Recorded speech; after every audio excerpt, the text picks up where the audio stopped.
Hello, everyone. Welcome to the Oaths and Vengeance novel recap, where I'm going to cover everything you need to know before you start Wrath and Desire. Okay, first up, we're going to cover Ayla. The first thing to know is she is a powerful portal opener. This comes from having wind and light powers that combine together to do that. Her wind, she's very practiced at, and she can use it as an offensive weapon. Her light powers can be powerful, but she's not good at wielding them. So she's still got a ways to go on getting more proficient at that. During the novel, she turns 33. Everyone will recall her birthday and how Darrow handled that with having her open a portal so he could attack Theris in revenge. So that was a big deal in the novel. Both her parents died when she was young. Her mother died when she was 12 in the Orwar Desert when a sandworm killed her. Her father died when she was 14 in a battle with Darrow's father.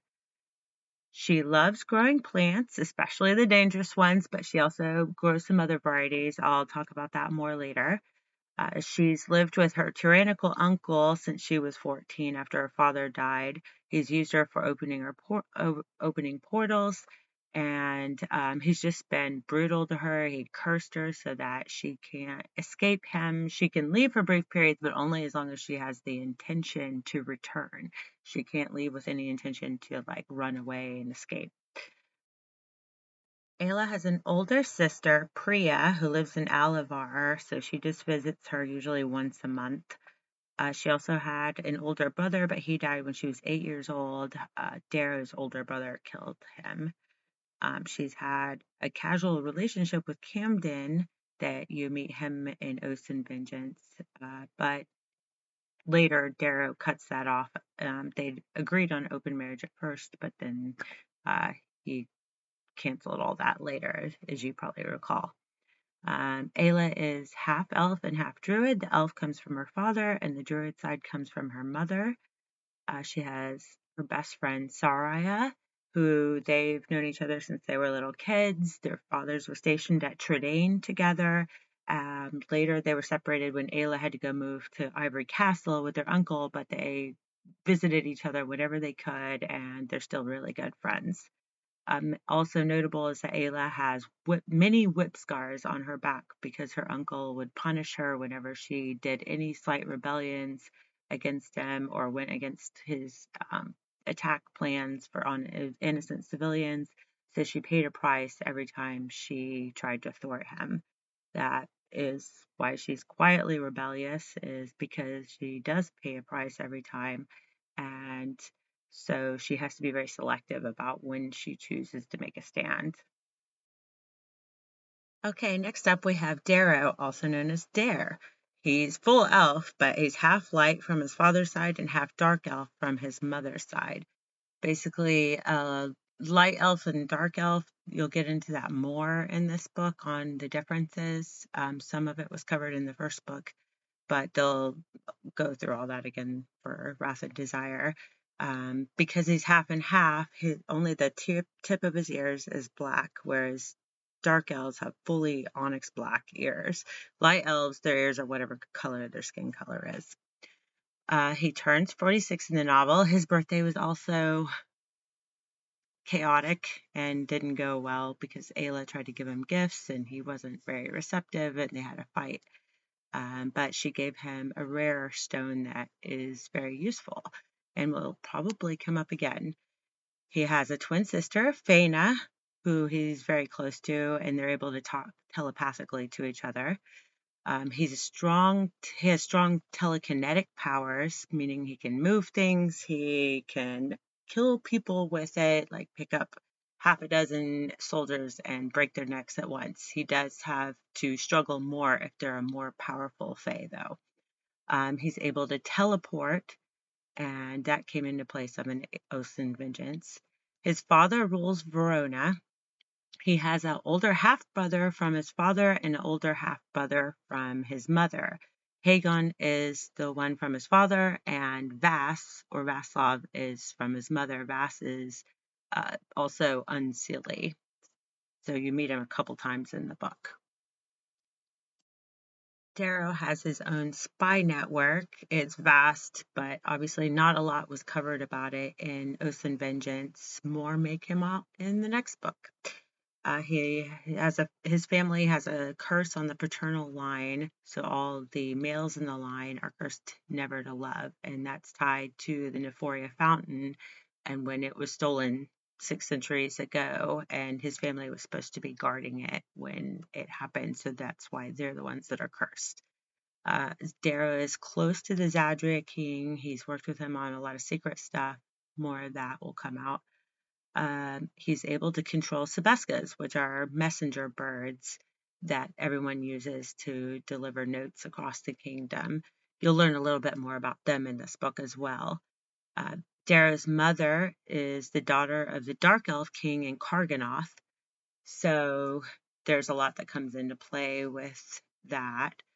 And he has two close friends, Jackson Loden, that he's known since his childhood. You'll get to see more of them in Wrath and Desire. Also, his cousin Bogdan, who's fully dark elf, they're very close, and you saw him some in Oaths and Vengeance, but he's uh, mostly overstuck guarding an island and doesn't get out much. Okay, on to the Oaths and Vengeance major plot lines. The first that you kind of learn about is Ayla's cousin Rin is sick with fever.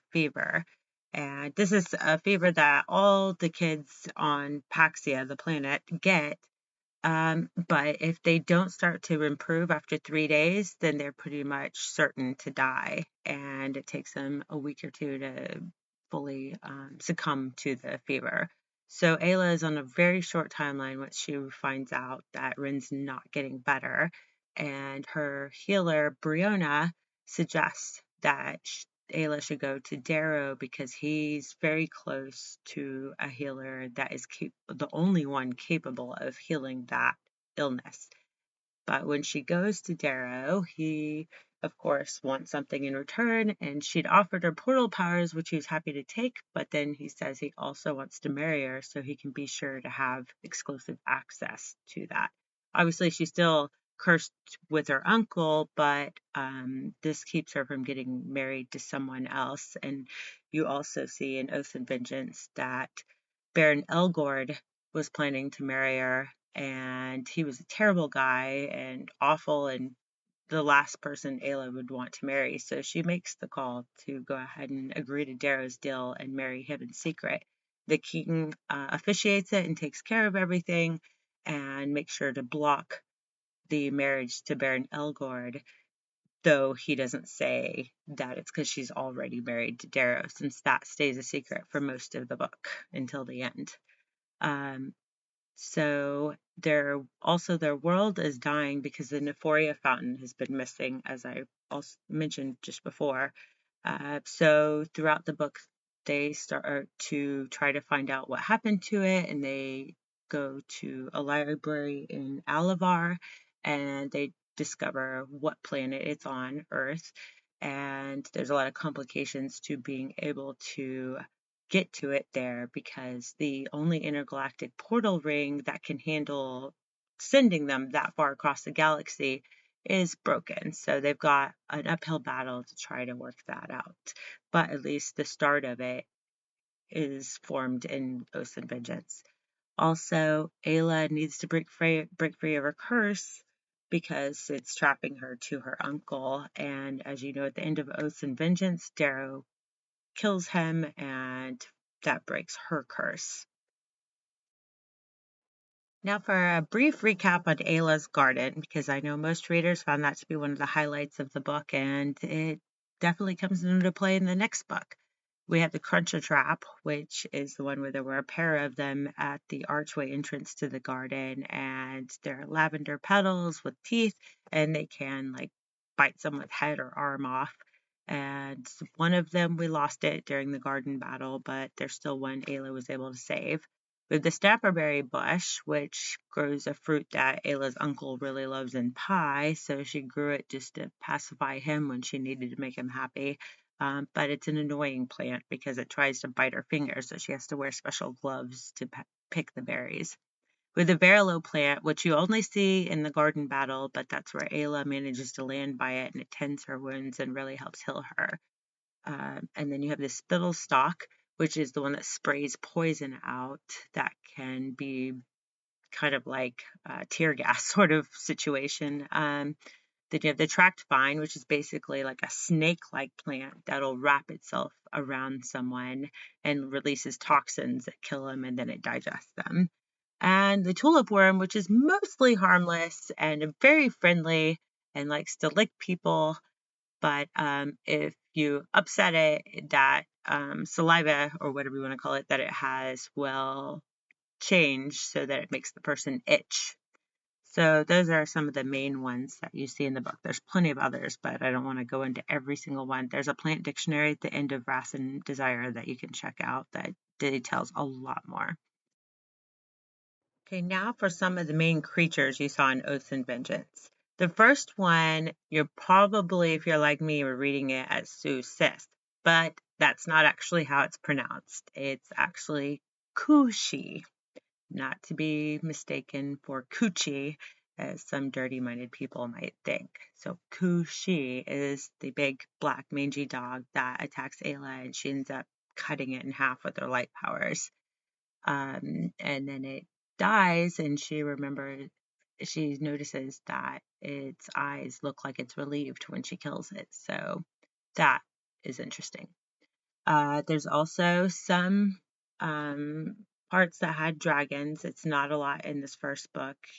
You'll probably be seeing a little more of them in the next book. You'll also get to see the Pegasus, or there's actually more Pegasi, that the Andalagar have on their territories. They're the only ones that have them. They're the winged horses.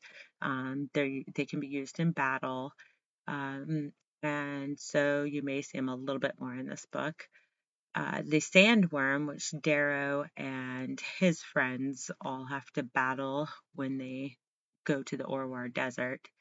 And also in that is the desert cat that they rode when they were in the desert. They're not necessarily dangerous to people, but they're good fighters when they need to be. I just wanted to give a brief overview of the world map for Paxia. As you can see on the left is Karganoth, and that's where all the Dark Elves live. In the middle, you have Zadrya, with the main area where the story takes place. Down below, you'll see a couple of little big, large islands. That's it doesn't come into play a lot. They're mentioned, but there's nothing happening in there so far, but maybe in the future. And then over on the right is Alavar, and that's completely controlled by the Druids, and that's where all the dragons live in this story. Okay, once again, I just want to go over the Zadrya map just so I can give you how the names are pronounced for the different territories. You have the Orwar Desert in the very bottom. Above that to the right is Theris, and the main city there is Meridane, though that really hasn't featured much in the story. Ivory Castle is where Ayla was living up until the end of Oaths and Vengeance. And then you see the Andalagar tribe. They have a southeast location there in Theris, and that's the place that you visited in Oaths and Vengeance. Over to the left is Verona, where Darrow and his family live, with Dorinia, this main city and their sort of land capital. And that city is a city of islands. So you'll get to see more of that. And then Radomar, where that big final battle took place, is over on the western coast of Verona. And then above Verona is Juvarn, with their main city is Zengis. You'll get to see a little more of that in this next book. And then over to the right is Raumandia, with their city Zarek. There's just a little bit that happens there, not a lot. In the middle is Porine, which is the capital city for Zadrya, where the king's palace is, and where a lot of things are going to be happening, because as you call at the end of the book, the Dark Elves take over Porine. And then up above Porine, you have Hartal, and you can see Mandir is their main city. And then over to the left, you have Juvarn, with Zengis as their main city.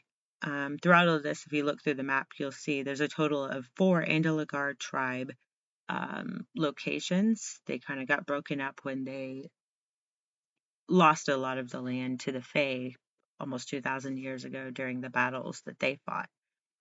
And then you have Panoria, the island, that's the fairy island where the intergalactic ring is that they need to get repaired if they want to be able to make it to Earth. And the main city there is Tinkaris. And then you have Hisgar as the ice giant land, with their main city is Chaktuak. And you may get to see that in this next book. We'll see. And so that's a very cold, obviously frozen area. And that's everything for Zadrya. Okay, now for the final events that happen in Oaths and Vengeance. We have Ayla and Darrow consummate their marriage. They do that at his townhouse in Poreen. The next night, they spend it at Ayla's sister's house in Alivar in the small town of Fionbar. And so they get 2 nights together. Before that, they'd only had a couple of oral events that happened.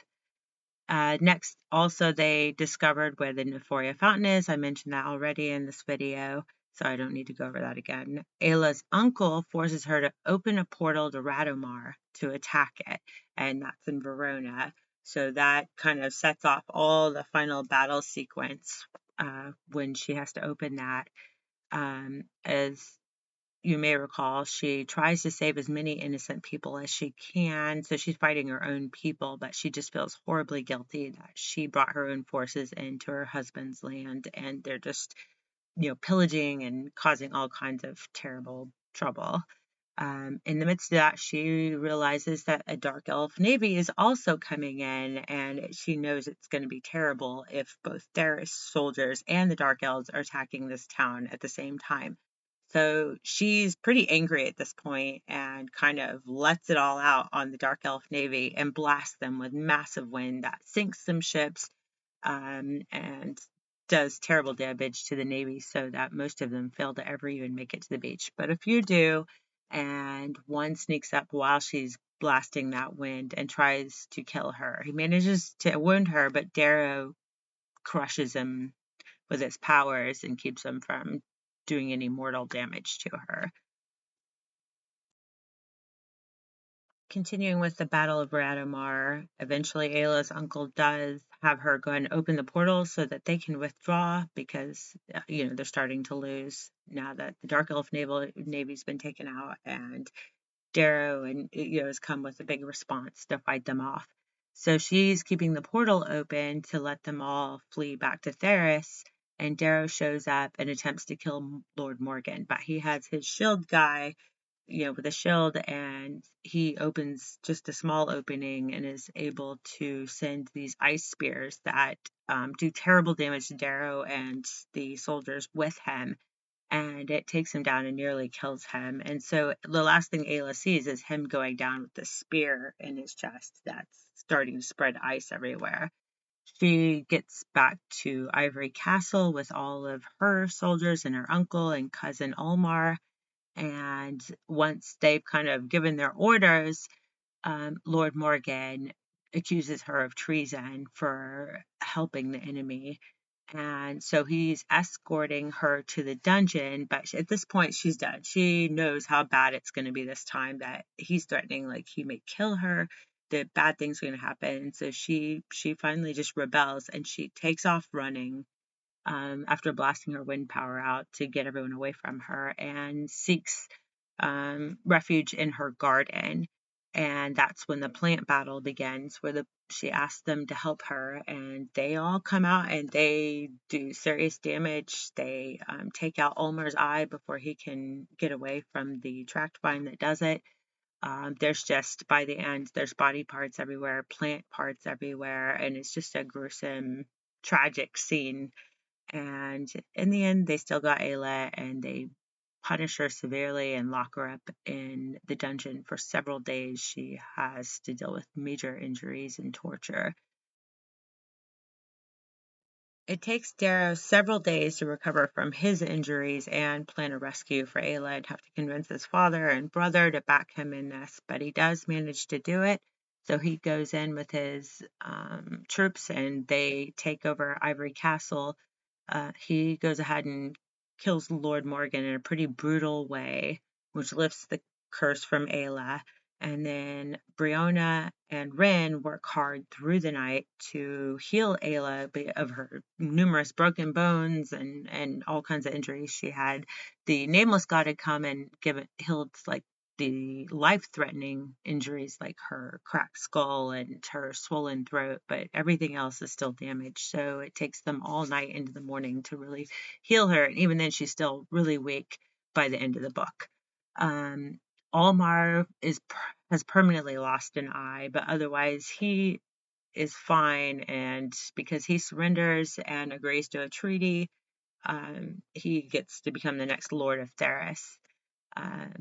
And then after they get the garden cleaned up and get packed, they go to Porine, where they plan to go see the king. But upon arrival, they find out that Karganoth has invaded the capital of Zadrya, killed the monarch and his wife, and there's just chaos everywhere. So Darrow leaves Ayla and Rin at his townhouse while he goes to take care of some things. You'll figure out what that is when you get into the next book. And at the very end, Darrow's older, unsilly brother Vash shows up and gives Ayla a note and acts mysterious. So that's how the end of the book plays out. Okay, that is everything you really need to know going into the next book. It doesn't cover every tiny detail because Oaths and Vengeance was like 154,000 words. So hopefully that should tell you everything you need to really remember going into Wrath and Desire. And I'm looking forward to you all reading it.